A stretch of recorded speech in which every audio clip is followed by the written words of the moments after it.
Today we're going to change a tyre using the Steiner ST260 with helper arms. The ST260 is ideal for workshops and dealerships looking to add a tyre bay, or tyre shops looking to expand with a second machine. The addition of helper arms makes removing and fitting tyres an easy process. First we'll remove the valve to deflate the tyre, and then we'll use the bead breaker to release the tyre bead from the rim, starting with the deeper bead first, usually on the back of the wheel.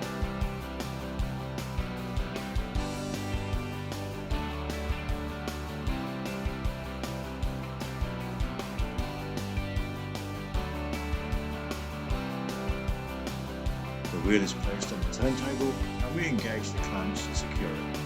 The Steiner ST260 can clamp to the inside or outside of the rim. The duck head is lowered onto the tyre is levered onto the head, and then the wheel is rotated. We can use one of the helper arms to lift the tyre up and the duck head to complete the job.